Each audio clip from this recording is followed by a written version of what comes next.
నమస్కారం. ఈరోజు మనతో పాటు స్టూడియోలో ప్రముఖ ఆధ్యాత్మికవేత్త, జ్యోతిష నిపుణులు ప్రొఫెసర్ డాక్టర్ ముల్లపూడి సత్యనారాయణమూర్తి గారు ఉన్నారు. నమస్కారం గురుగారు. నమస్కారం మా సుచరిత. మే 1వ తారీఖు నుండి గురుగ్రహ మార్పులు జరగబోతున్నాయి కదా, మరి ధనుసు రాశి వారికి ఎలా ఉండబోతుంది వివరిస్తారా కొంచెం? మనకి ఈ మే 1, 2024 సంవత్సరం నుంచి గురుగ్రహము మేషరాశి నుంచి వృషభ రాశిలోకి ట్రాన్సిట్ అవుతున్నాడు. సంచారం మార్పు వస్తుంది. ఈ మార్పు వల్ల ధనుస్సు రాశికి ఖచ్చితంగా ప్రభావం పడుతుంది.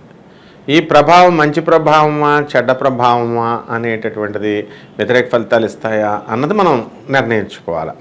ఇంతవరకు పంచమ స్థితిగతుడైనటువంటి ఈ యొక్క గురుగ్రహము మనకి షష్ఠ స్థితిలోకి వెళ్ళడం వల్ల గురుబలం తగ్గిపోయింది అని మనం చెప్పుకోవాలి.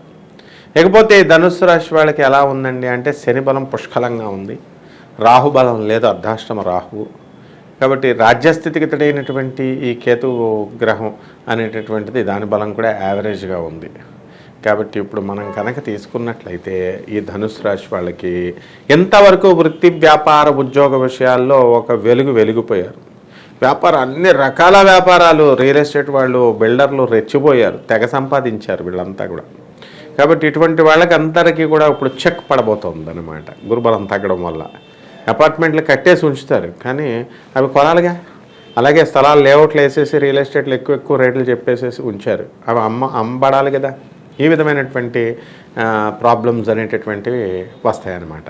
కాబట్టి వృత్తి వ్యాపార ఉద్యోగ విషయాలలో ఈ యొక్క ధనుసు రాశి వారికి ప్రమోషన్స్ ఇంకా ఆల్రెడీ వచ్చేసినాయి. ఆ వచ్చేసిన వాళ్ళకి కాకుండా మిగతా వాళ్ళు ఉంటారు కదా, ప్రమోషన్స్ అన్నీ స్టాప్ అయిపోయినాయి.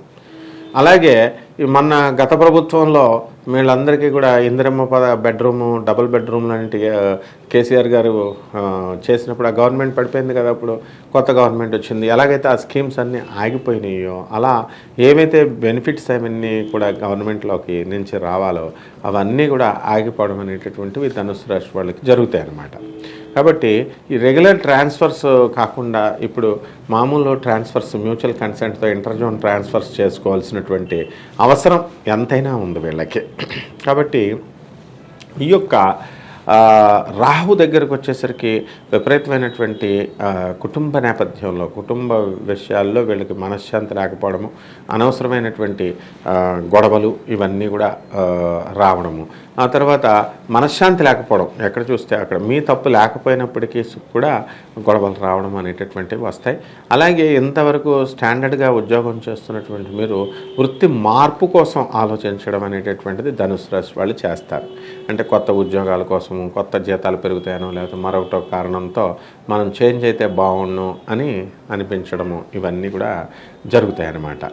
విద్యార్థులకి, వైద్య రంగం వారికి ఎలా ఉండబోతుంది తెలియజేస్తారా? ఈ విద్యార్థుల దగ్గరికి వచ్చేసరికి ఈ యొక్క ధనుసు రాశి వాళ్ళు డౌన్ అవుతారు అని చెప్పాలి. కాబట్టి అధికంగా కష్టపడాలి. గురుబలం తగ్గిపోయినప్పుడు వీళ్ళకి చదువు మీద ఇంట్రెస్ట్ ఉండదు. తర్వాత వీళ్ళకంతా కూడా సొంతంగా ఏదో కవిత్వాలు చేసుకోవడం, ఏదో ఓవర్ కాన్ఫిడెన్స్ కింద మారిపోతుంది, సెల్ఫ్ కాన్ఫిడెన్స్.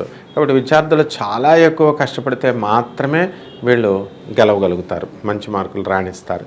అలాగే విదేశాల్లో సంబంధించినటువంటి యూనివర్సిటీస్ ఉంటాయి. ఆ యూనివర్సిటీస్ అన్నీ కూడా వాళ్ళ సీట్లన్నీ కూడా రావాలి.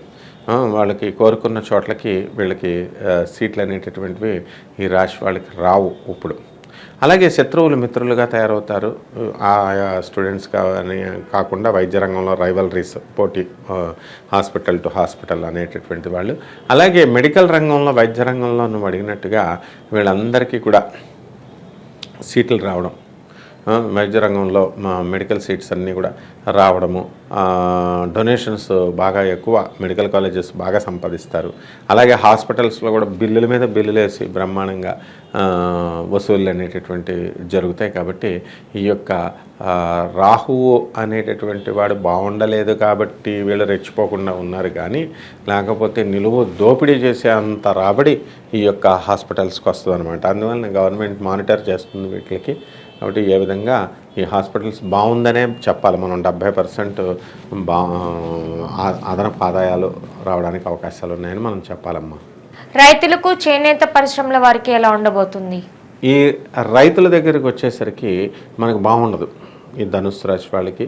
అందువలన రైతులు ఎక్కువ సాంప్రదాయబద్ధమైనటువంటి పంటలు కాకుండా ఆల్టర్నేటివ్స్ వీళ్ళు చూసుకోవాలి. బాగా చదువుకున్నటువంటి అగ్రికల్చరల్ ఆఫీసర్స్ వాళ్ళని కలవడము, మాట్లాడడము, అగ్రికల్చర్ యూనివర్సిటీస్కి వెళ్ళడము, రిజిస్ట్రార్లను వాళ్ళని కలిసి చక్కగా ఐకార్ ఇలాంటి క్రిసాట్ ఇలాంటి రీసెర్చ్ ఆర్గనైజేషన్స్ దగ్గరికి వెళ్ళి వాళ్ళ సలహా మంచి ఈల్డ్ వచ్చేటటువంటి క్రాప్స్ సీడ్స్ని వీళ్ళు వేయడము, గవర్నమెంట్ ఇచ్చినటువంటి సబ్సిడీల్లో వీళ్ళంతా కూడా ఈ యొక్క అగ్రికల్చర్ పనిముట్లను తీసుకోవడము, ఇవన్నీ కూడా చేయాలి.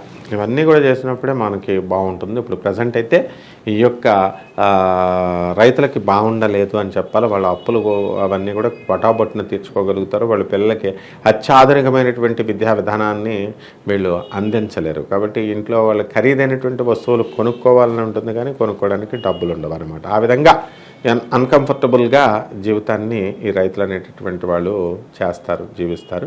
అలాగే చేనేత పరిశ్రమల దగ్గరికి వచ్చేసరికి ఈ చేనేత పరిశ్రమల వాళ్ళకి కొంచెం బాగుంటుంది. తర్వాత ఈ యొక్క శుక్రబలం వల్ల వాళ్ళు అనుకున్నది వాళ్ళు సాధిస్తూ అధికమైనటువంటి లాభాలు తీయడానికి అవకాశాలు ఉంటాయి. మరి దాంపత్య జీవితము, సంతాన సమస్యలు ఉన్న వారికి ఎట్లాంటి పరిష్కారాలు ఉంటాయి? ఈ ధనుస్సు రాశి వారికి దాంపత్య జీవితంలో ఎంతవరకు సమస్యలు లేవు. 1వ తేదీ దాటిన తర్వాత సమస్యలు ప్రారంభం అవుతాయి అన్నమాట. కాబట్టి భార్యాభర్తల మధ్య అననుకూలమైనటువంటి వాతావరణం, నేను గొప్ప అంటే నేను గొప్ప అని వీళ్ళు పోటీ పెట్టుకుని ఈగోలు పెంచుకునేటటువంటి అవకాశాలు వీళ్ళకి రావడం జరుగుతుంది. కాబట్టి ఈ యొక్క అన్యోన్యమైనటువంటి జీవనం నుంచి, ప్రశాంతమైనటువంటి జీవనం నుంచి కాస్త టెన్షన్తో కూడినటువంటి జీవన విధానాన్ని ఈ రాహు వీళ్ళకి ఇస్తాడనమాట. అలాగే కోర్టు సమస్యలతో బాధపడుతున్నటువంటి వాళ్ళు ఉన్నారు. భార్యాభర్తల మధ్య అవనియండి, లేకపోతే జీవిత భాగస్వాములే కాకుండా వ్యాపార భాగస్వాముల మధ్య ఈ కోర్టు కేసులన్నీ కూడా మనకి శని బలంగా ఉండడం వల్ల వాళ్ళకి ధనుస్సు రాశి వాళ్ళకి అనుకూలంగా ఈ తీర్పులు అనేటటువంటివి రావడానికి అవకాశాలు ఉంటాయి. కాబట్టి ఈ కోర్టు గొడవల్లో ఆ తర్వాత ఈ యొక్క శత్రువులు మిత్రులుగా మారడము, ఇలాంటి విషయాల్లో ఏం పర్వాలేదమ్మా. రాజకీయ సినీ రంగాల వాళ్ళ పరిస్థితి ఎట్లా ఉంటుంది? రాజకీయ నాయకులకి ఈ ధనుస్సు రాశి వాళ్ళు గెలవడానికి అవకాశాలు ఉంటాయి. ప్రజాకర్షణ లేకపోయినప్పటికీ కూడా తిట్టుకుంటూనే ఓట్లు వేయడం అనేటటువంటిది ధనుస్సు రాశి వారికి కలుగుతాయి అన్నమాట. కాబట్టి ఈ యొక్క ధనుస్సు రాశి వారు వీళ్ళకి మంత్రులుగా, తర్వాత ఎమ్మెల్యేలుగా, ఎంపీలుగా వీళ్ళు ఎదగడం అనేటటువంటిది ఉంటుంది.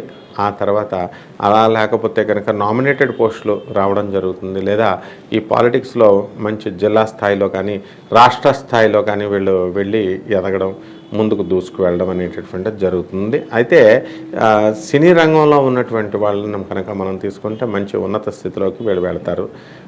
మంచి పారితోషికాలు ఈ సినిమా హీరోయిన్లకి, సినిమా హీరోలకి రావడం జరుగుతుంది. కొత్త కొత్త ఛాన్సులు వీళ్ళకి రావడం, ఆ వచ్చిన ఛాన్సులను సమర్థవంతంగా వీళ్ళు చక్కగా నడుపుకొని ముందుకు వెళ్ళడం. కాబట్టి ఒక మంచి మార్పు అనేటటువంటిది ఉంటుంది. ఆర్థిక పరంగా కొంచెం నిరుత్సాహపరిచిన మనకి ఈ యొక్క గురుగ్రహ మార్పు వల్ల అది పెద్ద పెద్ద సినిమా యాక్టర్ల మీద అది పెద్ద ఎఫెక్ట్గా పడదనమాట. కాబట్టి ఇక సినీ అయిపోయింది కదా, టీవీ ఆర్టిస్టులు, జూనియర్ ఆర్టిస్టులు, ప్రొడక్షన్, ఇతర డిపార్ట్మెంట్లు, సినీ సంగీత సాహిత్య రంగాలలో ఉన్నటువంటి వాళ్ళందరి పరిస్థితి కూడా ప్రోత్సాహకరంగానే ఉంటుంది. కాకపోతే గౌరవం ఉంటుంది, కానీ ఆర్థికంగా లాస్ట్ ఇయర్ అంతా ఇదిగా ఉండదన్నమాట. మరి మరిన్ని విశేష ఫలితాల కోసం ఏమన్నా పూజలు లేకపోతే రెమెడీస్ ఏమన్నా చెప్తారా?